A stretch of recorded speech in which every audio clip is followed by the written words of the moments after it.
Hello friends and enemies, welcome back to Happy For Now. It's me Isabel here with the next Summer of Collabs collab video. So this is a collab between myself, Tamika's Library, and beautifully bookish Bethany, who, if you aren't familiar with, I co-host Chapter 3 podcast with, is an absolute delight in my life. I adore Bethany so much. I was really excited when she agreed to do this collab with us every other week through the summer. Basically, Tamika and I are collabing with various YouTuber, Booktube people, just to bring them into this space, maybe introduce you to somebody you haven't met yet, or just have a fun video with our friends. Really just have a fun video with our friends is definitely the motive here. I'm not gonna deny that. And I feel like I don't collab with Bethany often. Like, we're often doing our podcast together, but I don't like pop up on each other's channel together. But this is like a fun little thing that I don't often get to do with her. So our collab topic this week is books I read because of Booktube / authors I read because of Booktube. And I think this is a really fun one because, you know, all three of us have spent a lot of time on Booktube, have been on Booktube for a while. So we do, you know, definitely have books that were influenced to be picked up because of Booktube. I mean, I feel like who hasn't, but you know, it's always fun, I think, to think about some of the series and books we picked up because they were talked about on the channel and we really liked them. But yeah, let's dive right into my picks for this one, and be sure you go check out everyone else's as well. First up, I'm gonna talk about the Changeling series, which I'm currently reading my way through. This is a big Booktube influence. So like, I mean, obviously there's a lot of people outside of Booktube that love this series, but Mara over at Books Like Whoa, doing her podcast, really finally motivated me to start this series. Also, Bethany loves quite a few books in this series, as do a lot of other booktubers, and it really encouraged me to dive in and pick it up and do the reading vlogs that I'm doing for it, and I'm really loving it, honestly, for the most part. Like, cumulatively, it is a solid series. There are books that are not as good. This is normal. But yeah, I don't know if I ever really would have committed to the Changeling series if it wasn't for Booktube and the amount of people I know on Booktube that love it. Next, we have another Booktube beloved series, in my opinion, and that is The Wayward Children by Shauna McGuire. This is a portal fantasy. I mean, I have them, well, it's a shelf you can't see, it's a shelf above my head up there, because I love these books so much. They are so good. They are portal fantasy. They're Tor novellas. I love Tor novellas. I don't think I would know how much I would love Tor novellas if it wasn't for Booktube and my friends on Booktube who read them, and then I get to go be like, is that one for me? Yes. Is that one? Yes. Maybe not that one. And it is the best thing. But the Wayward Children series, I do love portal fantasy. That is like a buzzword for me when it comes to my fantasy books. But the grimness of the series, I guess, at times, I don't know that I would have continued it if it weren't for Booktube and for people on Booktube talking about them and talking about how impactful they were. So of course, this is a big series on that list, and I feel like it is one that I'm so glad I read because of Booktube, because like Changeling, I have loved this series immensely. Even the most mediocre book in the series is still pretty dang freaking good. And then we have one I read that I didn't like, but I did read it because of Booktube, because nobody would shut up about this historical romance, and I hated it. I was so disappointed in this book, and I wanted to love it so badly. That book is Her Night with the Duke. This is by Diana Quincy. I would like to try the second book. This book was boring, first of all, for the most part, but it does follow a stepmother and her stepdaughter's betrothed, or soon to be betrothed, which is the Duke of Huntington. They ended up having a one-night stand at a inn one night, and then lo and behold, they show up at the house together, or the same house. And she finds out, she didn't know who he was, and then she finds out, and it's that like awkward thing.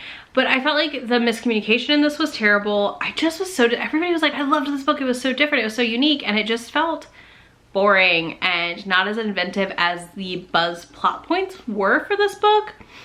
So I definitely left it feeling off-put for the author. Like, I was kind of like, do I want to read more from her or not? I'm still like iffy. I kind of do, just to see if this is a one-off for me with her.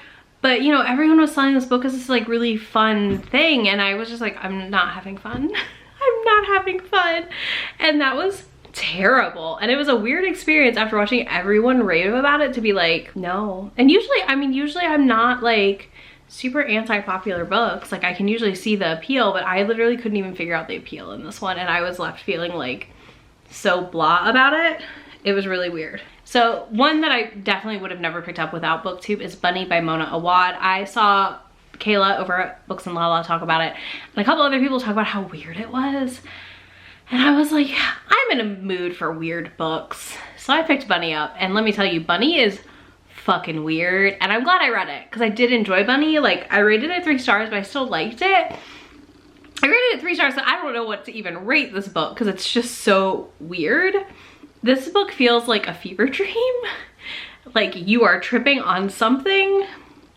And it follows a girl who's getting her MFA, and she ends up in this group of women who call everyone Bunny. And it is fucking wild. I honestly left this one just like blown away, freaked out, all of the above. I haven't read another Mona Awad because I'm afraid that it will never live up to Bunny. But Bunny is one that like I don't think anything would have made me pick it up, but people talking about how weird it was on Booktube, and that was definitely what sealed the deal to encourage me to pick it up and go on a ride. Quite a ride, honestly, with this one. Quite a ride. So I can't wait to eventually one day like reread Bunny and just be like, the fuck again, because that was a weird horror book. Weird horror book. Next, we have Riley Sager, who is an author I talked about in my last one, Books That Betrayed Me. Only fitting I talk about it here too, because I didn't read Riley Sager until Booktube because of how beloved he is on Booktube in the thriller space and non-thriller space. And I was like, well, I gotta figure out what is going on with this author. So I picked up Riley Sager, and you know, I wasn't disappointed for quite a few of them. Quite a few of them were good, and I really liked them. And then I read Survive the Night, and I hated him. And I'm now done with Riley Sager, I think. I'm not waiting that long at the library. Yeah, I'm done with Riley Sager. But this is another one. Like, I don't know that I would have ever picked up Riley Sager, like, walking by it at the thriller table.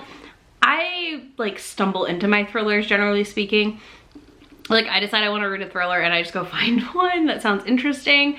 And I definitely would have never probably dived into Riley Sager because the wait times at the library are so bad for him. And I'm, like, almost exclusively a library thriller reader because they're so quick. I don't want to buy them and be done with the book in like 30 minutes. I mean, not actually 30 minutes, but you know what I'm saying. Like, they're very quick reads always, right?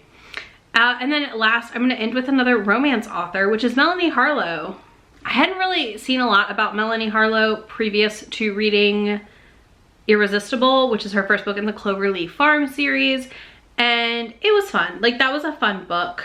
It's just a normal small town romance. It's nothing spectacular, nothing awful, but like Melanie Harlow, I feel like was very beloved on Booktube, especially in the romance spaces. A lot of people like her books and talked about her a lot a few years ago, and I definitely would have never ever picked her up if it wasn't for that fact alone.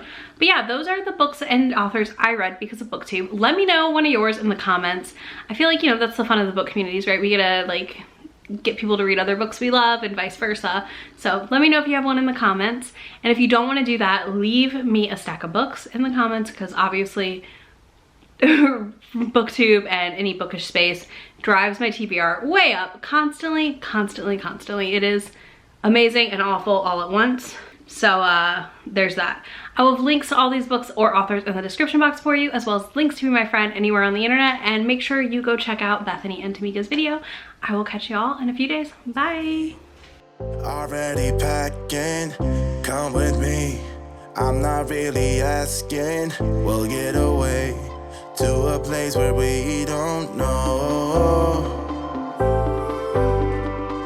About to see the world in action, what we can be, life with no distractions. We'll get